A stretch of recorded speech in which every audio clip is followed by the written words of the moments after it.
surely, he recognizes that this is a moment full of emotion, and I'm looking for that emotional intelligence where that he can call and apologize. Now, the Nez Perce Tribe, who Trish Carter Goodhart is a member of, is also asking for an apology from sitting Senator Dan Foreman, who told Carter Goodhart, who is also a Democratic candidate for Idaho's House, to quote unquote, go back to where you came from where you're from. Now, that happened last Monday at a candidate forum in Kendrick, Idaho, and Dan Foreman, the senator, is claiming online that he never, quote, made no racial slur or any statement of any nature. He said that in a Facebook post last Thursday.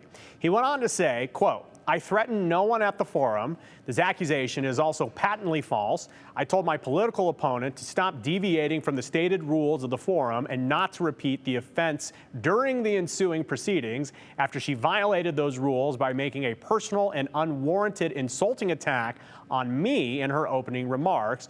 There was no threat of any nature there, and included, quote, now let's get to the heart of the matter. Idaho does not practice systemic racism. That is a fact, end quote from the senator.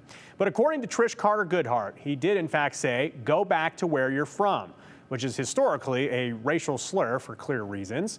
The Idaho GOP also commented on this incident, just tweeting yesterday night. This was a setup, pure and simple. Dan Foreman is not a racist, nor does Idaho have a systemic racism problem. This is a non-issue, as it didn't happen as reported. It is an entirely scurrilous as to what the Democrats and media are doing to this man. After reviewing and verifying, the Idaho GOP stands behind Senator Dan Foreman, end quote.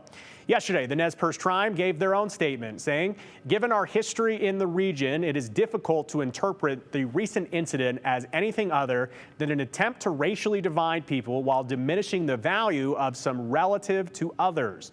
The Nez Perce Tribe refuses to tolerate this kind of hateful and divisive politics, and we ask other elected leaders in this region to stand with us in pushing back against such offensive behavior.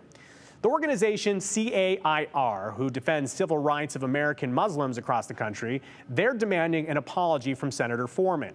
I reached out to Senator Foreman to see if he would talk or have an email or a conversation with us. Did not hear back from him. We also are curious if anyone who was at the meeting or has videos of pictures, if they'd be able to share it with us. We are hearing very differing accounts from different people. Of course, we heard from Trish earlier this week on the 208 on her statements and what she says happened. We would love to see pictures or videos to help settle this. Again, we will continue to follow the story.